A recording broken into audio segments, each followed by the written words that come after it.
मेरा नाम अनामिका है। मैं एक गरीब परिवार से हूँ। मेरा 18 साल का देवर हर रोज और डॉक्टर का कोट पहनकर अपने कमरे में चला जाता और खुद को कमरे में बंद कर लेता था। कहता कि वह मरीजों की जांच करने जा रहा है, लेकिन हमारे घर में तो कोई मरीज था ही नहीं और वह कोई काम भी नहीं करता था। ना ही उसे पढ़ाई में कोई रुचि थी। वह स्कूल भी नहीं जाता था और सिर्फ 5वीं तक ही पढ़ा था, उसमें भी फेल हो गया था। मुझे उसके दिमागी हालत पर शक होने लगा था। लेकिन सुबह होते ही वह हजारों रुपए मेरी सास को दे देता था, जिससे मैं हैरान थी। एक रात मैंने उसके कमरे में छुपकर सब जानने की कोशिश की। जब मेरा देवर डॉक्टर का कोट पहनकर आया तो मैं हैरान रह गई। मेरी शादी को अभी 2 महीने ही हुए थे। मेरे पति दूसरे शहर में नौकरी करते थे और ज्यादातर घर से बाहर रहते थे। मेरे ससुराल में मेरे पति के अलावा उनकी मां और छोटा भाई था। उनका छोटा भाई, जो 18 साल का था, उसे मेरी सास बहुत प्यार करती थी और उसे कुछ भी करने से नहीं रोकती थी। हमारा घर किराए पर था और मेरे पति की सैलरी भी बहुत कम थी, इसलिए वे दूसरे शहर में नौकरी के लिए शिफ्ट हो गए थे। हमारे घर के हालात बहुत खराब थे और हर महीने किराए की चिंता रहती थी। मेरा देवर सारा दिन घर से बाहर नहीं निकलता था, बस मोबाइल में लगा रहता था। मेरी सास भी कुछ नहीं कहती थी। एक दिन जब हम तीनों साथ में खाना खा रहे थे, मेरा देवर कुछ उदास लग रहा था। वह बार बार अपने मोबाइल में समय देख रहा था और जल्दी जल्दी खाना खा रहा था, जैसे उसे कहीं जाना हो। रात के 9 बजते ही उसने खाना अधूरा छोड़ दिया और उठकर जाने लगा। मेरी सास ने उसे रोकते हुए पूछा, आशीष बेटा, तुमने खाना क्यों छोड़ दिया और इतनी जल्दी में कहाँ जा रहे हो? उसने कहा, मां, मैं मरीजों को चेक करने जा रहा हूं। 9 बज चुके हैं, मुझे जाना होगा। इतना कहकर वह अपने कमरे में चला गया। मेरी सास ने मुझसे पूछा, यह आशीष क्या कह रहा था? मेरी समझ में कुछ नहीं आया। मैंने कहा, माँ जी, मुझे भी इस बारे में कुछ नहीं पता है। मेरी सास ने खाना खत्म करने में लग गई और कहा, तुमने घर के दरवाजे को अंदर से अच्छे से लॉक कर लिया था ना? मैंने कहा, हाँ माँ जी, मैंने ठीक से लॉक लगा दिया था। हम घर के दरवाजे को हमेशा अंदर से बंद रखते थे और छत के दरवाजे को भी हमेशा लॉक रखते थे। मेरा देवर रात में क्या करता है, ये जानने के लिए मैं उसके कमरे में छुप गई थी। जब उसने डॉक्टर का कोट पहना और कमरे में गया तो मैंने देखा कि वह सचमुच मरीजों को चेक कर रहा था। इससे पहले उसने कभी ऐसी कोई बात नहीं की थी। मैंने और मेरी सास ने इसे सीरियस नहीं लिया था। सुबह 6 बजे मेरी सास ने मुझे पूजा के लिए उठा दिया था। उसके बाद हमने चाय बनाई और बैठ गई। थोड़ी देर बाद मेरा देवर भी अपने कमरे से बाहर निकला। मेरी सास ने पूछा, आशीष, रात में तुम क्या अजीब बातें कर रहे थे और तुम्हारी भाभी तुम्हारे कमरे में शुगर की दवाई लेने आई थी, तुमने दरवाजा क्यों नहीं खोला? तब मेरे देवर ने अपनी जेब से पैसे निकाले और मेरी सास को दे दिए। मेरी सास हैरान हो गई और बोली, आशीष, तुम्हारे पास इतने पैसे कहाँ से आए? आशीष ने कहा, माँ, मैंने आपको रात बताया था, मैं मरीजों की चेकअप के लिए गया था और ये पैसे कमाकर लाया हूं। मेरी सास ने पैसे ले लिए और कुछ नहीं कहा। आशीष नाश्ता करने बैठ गया और कहने लगा, मैं बहुत थक गया हूं, अब आराम करना चाहता हूं। मेरी सास मुझसे कहने लगी, अनामिका, तुम्हारी यह ड्यूटी है कि तुम अपने देवर पर कड़ी नजर रखो। आखिर वह क्या कर रहा है, यह जानना जरूरी है। मैंने अपनी सास से वादा किया कि मैं ऐसा ही करूंगी। हमारे घर के हालात बहुत खराब थे और मेरे पति ने भी पैसे नहीं भेजे थे। अब इन पैसों से हमारी कुछ उम्मीदें बंध गई थीं। मकान मालिक ने किराया मांग मांग कर हमें परेशान कर दिया था। मेरी सास बताती हैं कि यह मकान उनका था, लेकिन मेरे ससुर के मरने के बाद उनके भाई ने इस पर कब्जा कर लिया था। अब वही मकान मालिक बनकर हमें परेशान कर रहा था।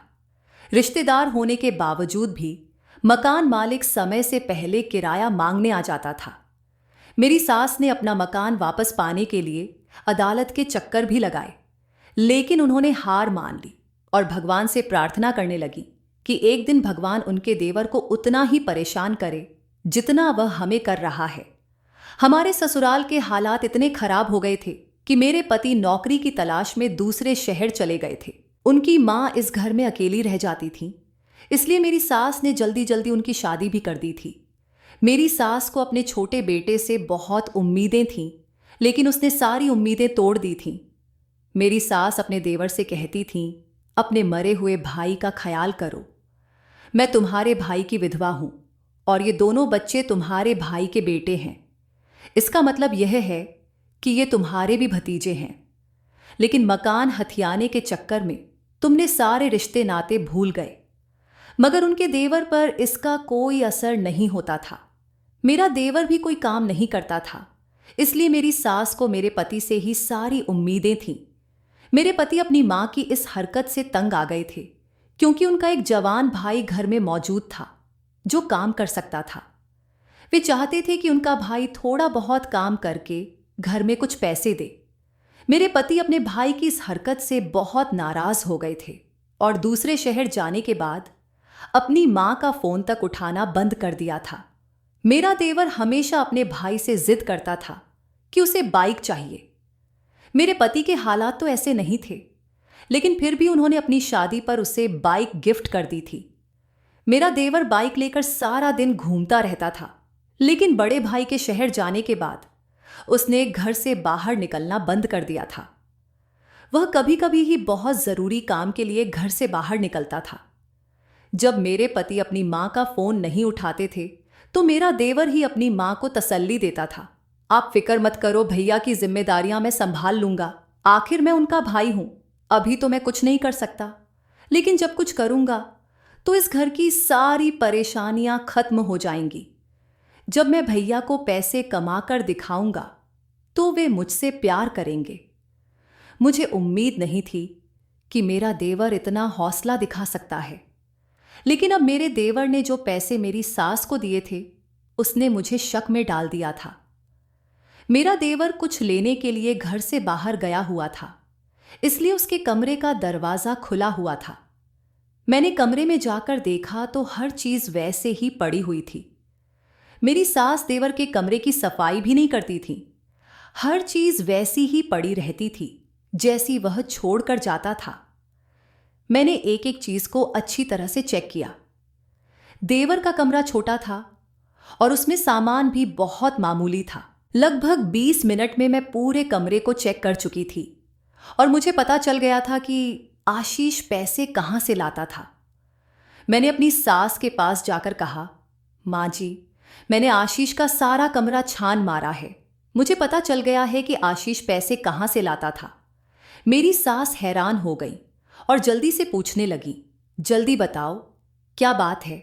मैंने कहा, हमारी शादी पर जो सुनील ने आशीष को बाइक गिफ्ट की थी उसकी चाबी अपनी जगह पर नहीं है। आशीष पहले से ही अपनी बाइक दोस्त के घर खड़ी करता था, क्योंकि हमारे घर में उसे खड़ी करने की जगह नहीं थी।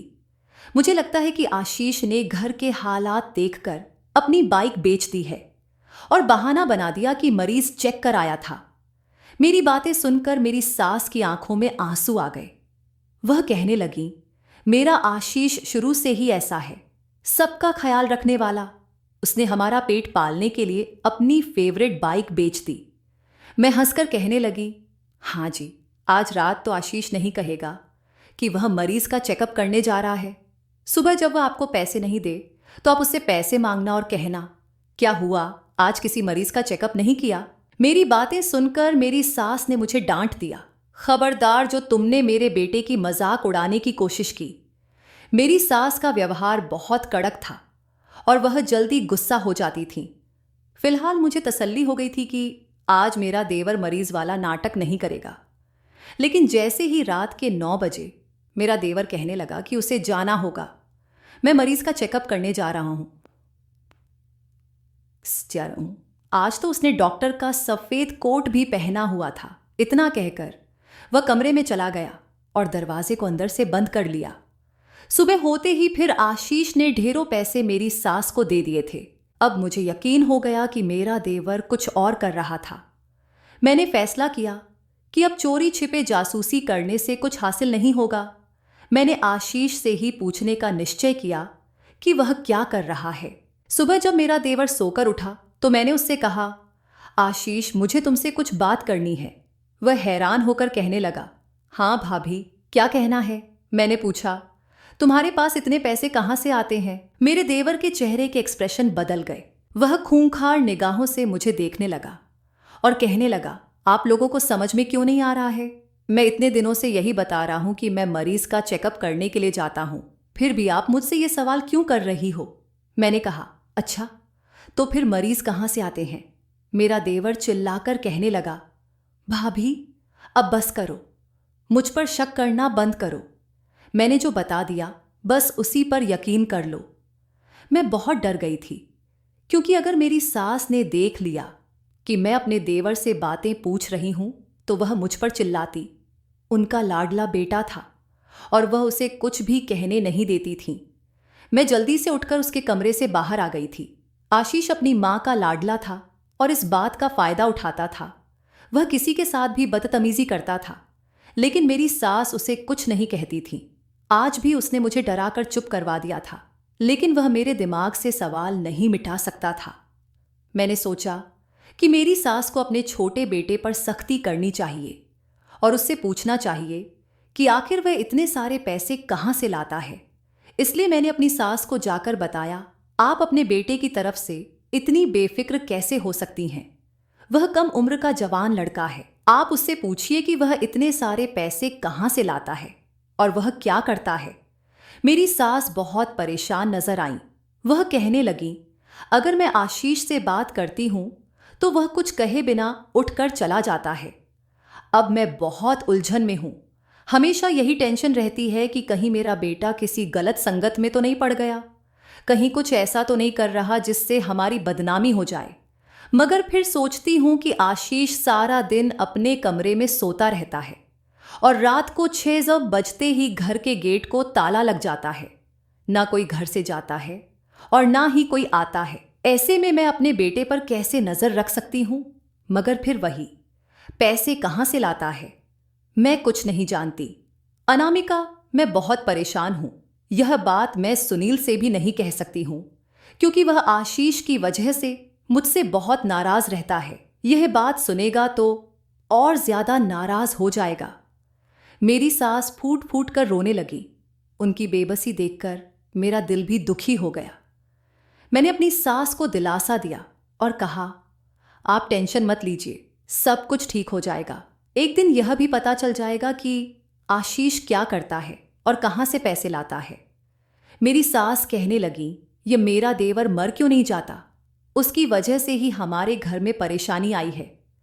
हमारे हाथ से मकान तो चला ही गया, साथ साथ हमें अपने ही घर में रहने का किराया भी देना पड़ता है। मेरा बड़ा बेटा भी घर की परेशानियां दूर करने के लिए हमसे दूर दूसरे शहर में बैठा हुआ है। वह तो अच्छा हुआ कि मेरे बड़े बेटे की शादी हो गई। अब मुझे अपने छोटे बेटे की शादी की फिक्र लगी रहती है। अगर हालात ऐसे ही रहे तो मैं आशीष की शादी नहीं कर सकूंगी। अपने बड़े बेटे की तो शादी देख चुकी हूं, छोटे बेटे की भी शादी अपनी आंखों से देखने के बाद मैं सुकून से मर सकूंगी। फिलहाल मैं अपनी सास को तसल्ली दे सकती थी, इसके अलावा कुछ नहीं कर सकती थी। मैंने महसूस किया कि मेरी सास भी अब अपने बेटे की हरकतों से डरने लगी थी।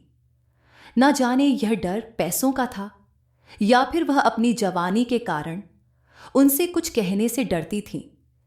तभी हमारे दरवाजे पर दस्तक हुई। मैंने उठकर दरवाजा खोल दिया। सामने एक बहुत ही प्यारी सी लड़की खड़ी हुई थी। उसने हंसकर मुझे देखा। वह लड़की बहुत खूबसूरत थी।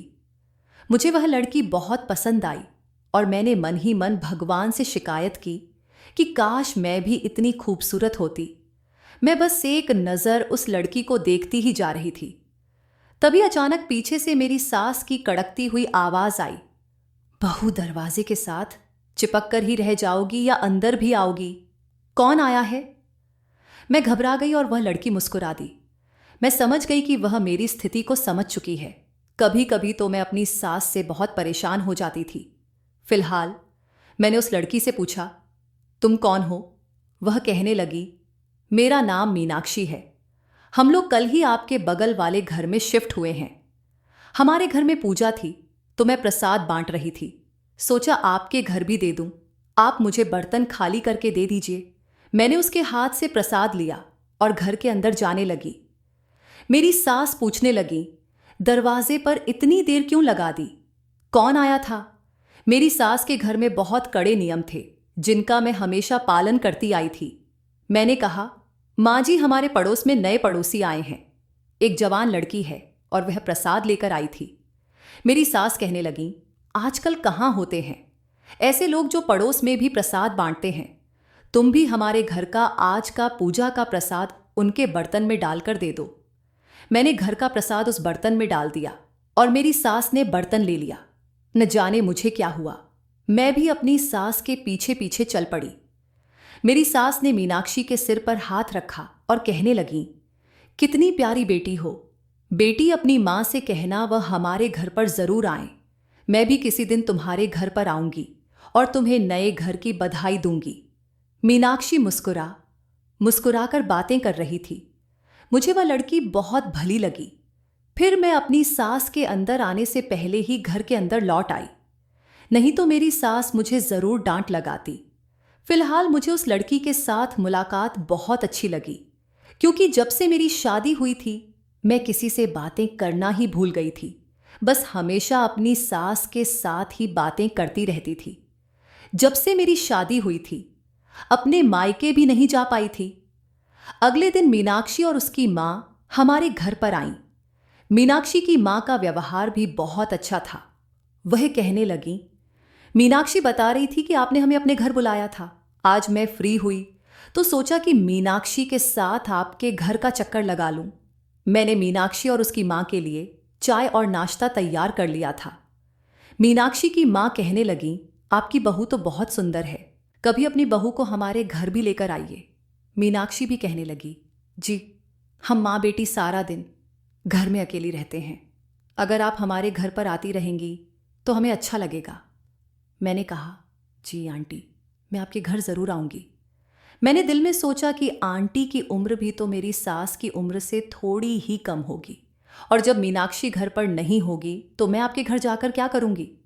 लेकिन फिर सोचा कि अभी तो मीनाक्षी की नौकरी नहीं लगी है, अभी मैं आंटी के घर जाकर मीनाक्षी से दोस्ती बढ़ा सकती हूँ। मैंने सोचा कि कल ही बहाने से मीनाक्षी के घर जाऊँगी। बाद में जब मीनाक्षी की नौकरी लग जाएगी तो उससे मिलने का ज्यादा मौका नहीं मिलेगा। अगले दिन मैं किसी काम से मीनाक्षी के घर चली गई। मेरी सास तो अपने बेटे की परेशानी को लेकर इतनी उलझी रहती थी कि उन्हें मेरी भी ज्यादा चिंता नहीं रहती थी। इसलिए उन्होंने मुझे मीनाक्षी के घर जाने की परमिशन भी आसानी से दे दी। मैंने जैसे ही मीनाक्षी के घर का दरवाजा खटखटाया तो खुशी हुई कि मीनाक्षी ने ही दरवाजा खोला। वह मुझे देखकर बहुत खुश हुई और अपनी माँ को आवाज लगाई, माँ देखिए हमारे घर पर कौन आया है। पड़ोस में रहने वाली भाभी आई हैं। मीनाक्षी मुझे घर के अंदर बुलाने लगी और सोफे पर बैठने के लिए कहा। वह बोली, भाभी आप बैठिए, मैं आपके लिए पानी लेकर आती हूँ। मैंने पानी पिया और हम तीनों बातें करने लगे। मीनाक्षी कहने लगी, भाभी आपके हाथ की चाय मुझे बहुत पसंद आई थी। मैंने कहा, तो फिर तुम्हें मेरे हाथ की चाय पीने के लिए हमारे घर पर रोज आना पड़ेगा। मैं तुम्हें रोज अच्छी चाय बनाकर पिलाऊंगी। इसी तरह हम दोनों के बीच काफी देर तक बातें होती रहीं। आंटी तो उठकर अपने कमरे में आराम करने चली गईं। बातों बातों में मीनाक्षी ने मुझे अपने बारे में काफी कुछ बता दिया और मैंने भी अपनी शादी से पहले की और अब तक की सारी बातें बता दी। मैंने उसे अपने हस्बैंड का फोटो भी दिखा दिया। देखते ही देखते मीनाक्षी मेरी बहुत अच्छी फ्रेंड बन गई। मीनाक्षी की मम्मी भी हमें एक साथ देखकर बहुत खुश होती थीं। हम दोनों एक दूसरे के घर आने जाने लगे। कुछ दिनों बाद मीनाक्षी की जॉब भी लग गई। मीनाक्षी से मेरी दोस्ती पर मेरी सास को भी कोई दिक्कत नहीं थी, क्योंकि उनकी भी मीनाक्षी की मम्मी से दोस्ती हो गई थी। दोनों आपस में ही टाइम पास किया करती थीं और हम दोनों एक दूसरे से खूब बातें करते थे। अब सुबह से शाम तक मीनाक्षी ऑफिस जाती थी। हैरानी की बात यह थी कि मेरी सास मुझे मीनाक्षी के घर जाने से बिल्कुल नहीं रोकती थी। एक दिन शाम को मीनाक्षी हमारे घर आई और कहने लगी, तुम्हारा देवर बड़ा अजीब है, ये जवान है, फिर भी कोई नौकरी नहीं करता, तुम्हें इसे कोई नौकरी करवा देनी चाहिए। दोनों भाई मिलकर घर को संभालेंगे तो घर के खर्चे में भी राहत होगी। मैंने मीनाक्षी को बता दिया था कि मेरा देवर पागलपन वाली हरकतें करता है। वो रात के 9 बजे के बाद कहता है कि वह मरीज को चेक करने जा रहा है, लेकिन असल में वह अपने कमरे में जाकर खुद को बंद कर लेता है। मीनाक्षी मेरी बात सुनकर हैरान हुई और उसने समझ लिया कि मेरा देवर सच में ही मरीज का चेकअप करने जाता होगा। वह बोली, लेकिन यह तो अच्छी बात है कि वह मरीज का चेकअप करता है। तुम मुझे इतना ऐतराज क्यों दिखा रही हो कि वह अपने कमरे में मरीज को चेक करता है? शायद कोई मरीज उसके कमरे में आता होगा। मुझे लगा था कि वह कोई काम नहीं करता होगा, लेकिन यह तो अच्छा काम है। अब वह तुम्हारी सास को पैसे भी ज्यादा लाकर देता है तो इसमें कोई दिक्कत वाली बात नहीं। इतनी ही देर में मेरी सास वहां आ गई। मैं मीनाक्षी से कुछ और कह पाती, उससे पहले ही खामोश हो गई और हमारी बात अधूरी रह गई। उसके बाद पिछले 2-3 दिनों तक मेरी मीनाक्षी से कोई मुलाकात नहीं हुई। एक दिन हमारे घर का दरवाजा बजा और जब मैंने दरवाजा खोला तो मीनाक्षी खड़ी थी। वह गुस्से में लग रही थी और कहने लगी, अनामिका, तुमने मुझसे झूठ क्यों बोला? तुमने कहा था कि तुम्हारा देवर मरीज का चेकअप करता है। मैं तो समझी कि वह डॉक्टर होगा। तुमने मुझसे इतना बड़ा झूठ बोला। मुझे तुमसे झूठ की उम्मीद नहीं थी। मैंने कहा, मीनाक्षी, तुम क्या कह रही हो? मुझे कुछ समझ में नहीं आ रहा। मीनाक्षी अपनी ही बात कहे जा रही थी और मेरी बात सुनने के लिए तैयार नहीं थी। जब मैंने उसे जबरदस्ती बात करने की कोशिश की तो वह बोली, बस मुझसे ज्यादा बात करने की कोशिश मत करो। इतना कहकर वह वापस लौट गई। वह बहुत गुस्से में लग रही थी और पहली बार मुझसे इस तरह से बात की थी। मेरा दिल टूट गया था क्योंकि मुझे मीनाक्षी के रूप में एक अच्छी दोस्त मिल गई थी। मेरी आंखों में आंसू आ गए और मैं घर के अंदर वापस लौट आई। मेरा दिल बहुत बेचैन हो रहा था। मैं मीनाक्षी की बेरुखी बर्दाश्त नहीं कर पा रही थी। अपने कमरे में जाकर रोई और जब दिल का बोझ हल्का हुआ तो मीनाक्षी की बातें मेरे दिमाग में घूमने लगीं। आखिर उसने मेरे देवर के बारे में ऐसा क्यों कहा? अब मैंने सोच लिया था कि आशीष के राज का पर्दा उठाकर ही रहूंगी। अब बहुत हो गया था। मुझे इस काम में अपनी सास की जरूरत थी क्योंकि वह ही मेरा साथ दे सकती थी। मैंने अपनी सास से कहा कि आज मैं आशीष के बारे में सच्चाई जानने के लिए उसके कमरे में छुप जाऊंगी। जब आशीष मेरे बारे में पूछे तो कह देना कि मैं मीनाक्षी के घर गई हूं। मैं हर हाल में आशीष का राज जानकर ही रहूंगी। मेरी सास को भी इस पर कोई ऐतराज नहीं था। जैसे ही शाम हुई, मेरी सास ने बहाने से मेरे देवर को किसी काम के लिए घर से बाहर भेज दिया। उसके जाते ही मैं उसके कमरे में अलमारी के पीछे छुप गई। आशीष 9 बजे के बाद ही अपने कमरे में आया। मैं बहुत घबराई हुई थी और ना जाने मेरे सामने कौन सा राजस आने वाला था। ठीक 9 बजे आशीष डॉक्टर का कोट पहनकर कमरे में आया। उसने कमरे में आते ही अंदर से दरवाजा बंद कर दिया। फिर उसने एक बैग उठाया और उसमें से ग्लव्स और मास्क निकालकर पहने। वह बिल्कुल असली डॉक्टर की तरह लग रहा था। मेरा दिल जोर जोर से धड़कने लगा। तभी आशीष ने एक अजीब सी हरकत की। उसने अपने कमरे की खिड़की खोली जो हमेशा बंद रहती थी। मेरे पति ने खिड़की को ताला लगा रखा था, लेकिन इसकी चाबी आशीष के पास थी। उसने बहुत सावधानी से खिड़की खोली और बाहर कूद गया। मैं हक्का बक्का खड़ी देख रही थी। फिर मैंने भी आशीष का पीछा करने का सोचा। आशीष तेज कदमों से जा रहा था और मैं उसका पीछा कर रही थी। उसने एक रिक्शा लिया और उसमें बैठ गया। मैंने भी जल्दी से एक रिक्शा लिया और उसका पीछा किया। आशीष एक बड़े बंगले के बाहर आकर खड़ा हो गया। उसने रिक्शा वाले को पैसे दिए और वह चला गया। मैंने भी अपनी रिक्शा से उतरकर रिक्शा वाले को पैसे दिए और आशीष का पीछा किया। आशीष बंगले के अंदर जा चुका था, लेकिन चौकीदार ने मुझे रोक दिया। उसने कहा, आप अंदर नहीं जा सकती। मैंने कहा, मैं आशीष की भाभी हूं, वही मुझे अपने साथ लेकर आया है। तब जाकर मुझे चौकीदार ने अंदर जाने की अनुमति दी और मैं उस बड़े से बंगले में चली गई। आशीष एक कमरे में दाखिल हो चुका था, जबकि मैं उसका पीछा कर रही थी और उससे काफी दूरी पर थी। वह एक नर्स से पूछ रहा था कि कमला की तबीयत कैसी है। नर्स ने इनकार में सिर हिलाते हुए कहा, वो किसी भी समय इस दुनिया से जा सकती हैं। फिर मेरा देवर एक और कमरे में चला गया। मैं भी उसका पीछा करती हुई गई, लेकिन वहां से वापस आ गई थी। मैं भी उस कमरे के बाहर खड़ी थी जिसमें मेरा देवर गया था, लेकिन कमरे के बाहर से बहुत ज्यादा बदबू आ रही थी। मुझे उल्टी आने वाली थी, लेकिन मैंने खुद पर काबू पा लिया। तभी अचानक आशीष की नजर मुझ पर पड़ी। उसने मेरा हाथ पकड़ लिया और कहने लगा, भाभी, आप यहां क्या कर रही हो? चलो यहां से। मैं कहने लगी, आशीष तुम यहां क्या कर रहे हो और ये किसका घर है? मुझे भी बताओ। 5वीं फेल लड़के तुम डॉक्टर कैसे बन सकते हो? आशीष की आंखों में आंसू आ गए।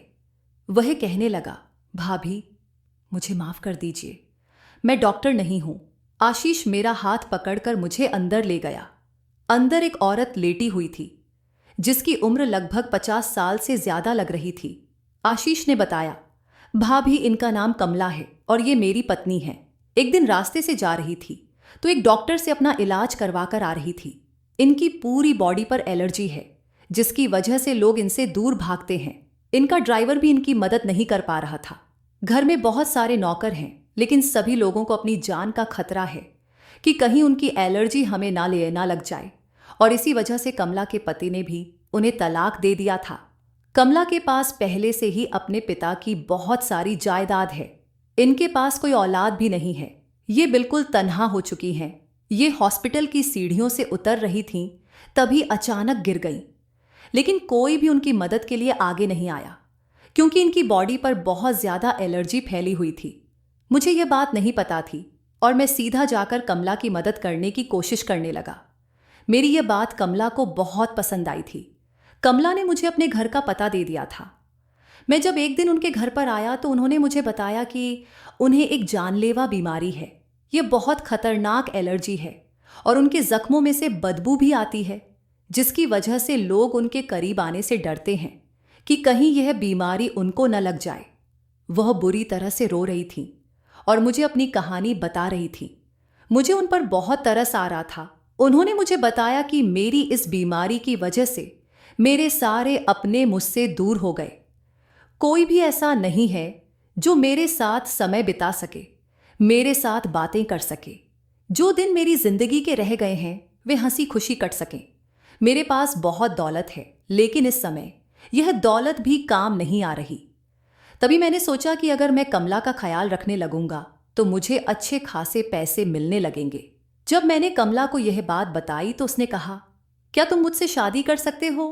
अगर तुमने मुझसे शादी कर ली तो मेरे मरने के बाद मैं अपनी सारी जायदाद तुम्हारे नाम कर दूंगी। तुम्हारा काम सिर्फ इतना होगा कि तुम रात के समय पर मेरे पास बैठकर मुझसे बातें किया करो। दिन तो मैं किसी भी तरह गुजार लेती हूं, लेकिन रात गुजारनी बहुत भारी हो जाती है। मैं कमला की बात मान गया था, इसलिए मैंने कमला के बारे में किसी को नहीं बताया था। अगर मैं मां को इस बारे में बताता तो मां कमला की बीमारी के बारे में सुनकर कभी भी मुझे उसके करीब नहीं जाने देती। लेकिन आज घर की हालात की वजह से भैया भी हमसे दूर रहकर पैसे कमा रहे हैं। मैंने सोचा कि अगर मैं यह काम कर लूंगा तो हमारे घर के हालात भी ठीक हो जाएंगे, क्योंकि हमें पैसों की बहुत ज़रूरत है। इस तरह से मेरा काम भी हो जाएगा और कमला का भी काम हो जाएगा। मैं मान गया था और मैंने कमला से शादी कर ली। दिन के समय पर यह नर्स कमला का ख्याल रखती है और रात के समय पर मैं यहां आ जाता हूं। कमला ने शादी के बाद अपना क्रेडिट कार्ड मुझे दे दिया था। सुबह को घर जाते समय पेटीएम से पैसे निकालकर ले आता था ताकि मां को घर के खर्चे के लिए पैसे दे सकूं। मैं आशीष की बातें सुनकर दंग रह गई थी। इसका मतलब कि आशीष ने 18 साल के होते हुए एक 50 साल की बीमार औरत से शादी कर ली थी। मैंने आशीष से पूछा, क्या यह बीमारी तुम्हें तो नहीं लग गई? वह हंसकर कहने लगा, भाभी, अगर लग गई तो क्या होगा? मैं मर जाऊंगा। मगर आपकी भैया की और मेरी माँ की जिंदगी तो आसान हो जाएगी और आप लोगों की जिंदगी को आसान करके ही तो मरूंगा। आशीष कहने लगा, अच्छा भाभी, अब मुझे कमला के पास जाने दो। जब वह अपनी पत्नी के कमरे में गया तो उसे पता चला कि उसकी पत्नी तो मर चुकी है। सुबह होते ही मेरे देवर ने उसके अंतिम संस्कार का इंतजाम करवा दिया था, लेकिन अपने वादे के मुताबिक कमला ने अपनी सारी जायदाद मेरे देवर के नाम कर दी थी। मैंने अपनी सास को भी सारी बात बता दी थी। मेरी सास यह सुनकर फूट फूट कर रो रही थीं। उन्हें आशीष की बहुत फिक्र हो रही थी। कुछ दिन गुजरे तो आशीष मुझसे कहने लगा, भाभी, आपको एक बात बताऊं? मैं बोली, हाँ कहो। तो वह कहने लगा, भाभी, आपकी दोस्त मीनाक्षी। मैंने कहा, हाँ उसकी मेरी तुम्हारी वजह से लड़ाई हो गई है। ना जाने वह मेरे बारे में क्या क्या सोच रही थी और इतनी सारी बातें मुझे सुनाकर खुद ही मुझसे नाराज होकर बैठ गई। आशीष कहने लगा, भाभी, पहले मेरी बात तो सुन लो, मैं आपको उसके बारे में ही बताने वाला हूं। मैं बोली, हाँ कहो, क्या कहना चाहते हो? तो वह कहने लगा, जब मैं हर रात खिड़की से जाता था तो आपकी दोस्त मुझे देख लिया करती थी। फिर वह काफी देर तक अपनी खिड़की में खड़ी हुई मेरा इंतजार करती रहती थी। मैं समझ गया था कि आपकी दोस्त आपको एक न एक दिन मेरी सारी बात बता देगी।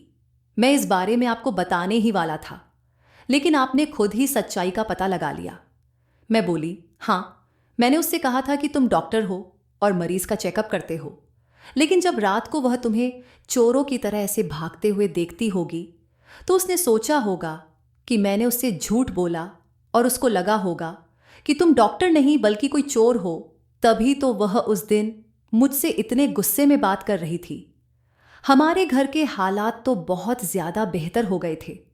मेरे पति भी दूसरे शहर से घर वापस लौट आए थे और हम लोगों ने वह घर छोड़ दिया था जो मेरे देवर का था, और हम कमला के बंगले में ही रहने के लिए आ गए थे, क्योंकि कमला ने मेरे देवर के नाम अपनी सारी जायदाद कर दी थी। और इसी तरह से मेरा 18 साल का देवर आज लखपति बन गया था। उसके नाम लाखों की जायदाद हो गई थी। मेरे पति और देवर ने एक साथ बिजनेस सेट कर लिया था। हमारे यहां से जाने के बाद मीनाक्षी भी बंगले पर मुझसे मिलने के लिए आई थी और उसने मुझसे उस दिन के लिए भी माफी मांगी थी। उसने मुझसे कहा कि मुझे माफ कर दो अनामिका, मुझे लगा तुमने अपने देवर की साइड ली और तुमने मुझे अपने देवर के बारे में डॉक्टर बताकर झूठ बोला, जबकि मैं तो उसे चोर समझ बैठी थी कि वो रात के अंधेरे में खिड़की से कूदकर कहां जाता था। फिलहाल मेरी और मीनाक्षी की दोस्ती पहले की तरह नॉर्मल हो गई थी और हमारे घर के हालात भी बहुत अच्छे हो गए थे। मेरे पति वापस हमेशा के लिए मेरे पास लौटकर आ गए थे और अब हम अपने घर में बहुत ज्यादा खुश हैं। दोस्तों, उम्मीद करती हूं आपको हमारी कहानी पसंद आई होगी। कहानी पसंद आई है तो वीडियो को लाइक करें, चैनल को सब्सक्राइब करें और नोटिफिकेशन बेल को दबाएं ताकि अगली अपडेट सबसे पहले आपको मिले।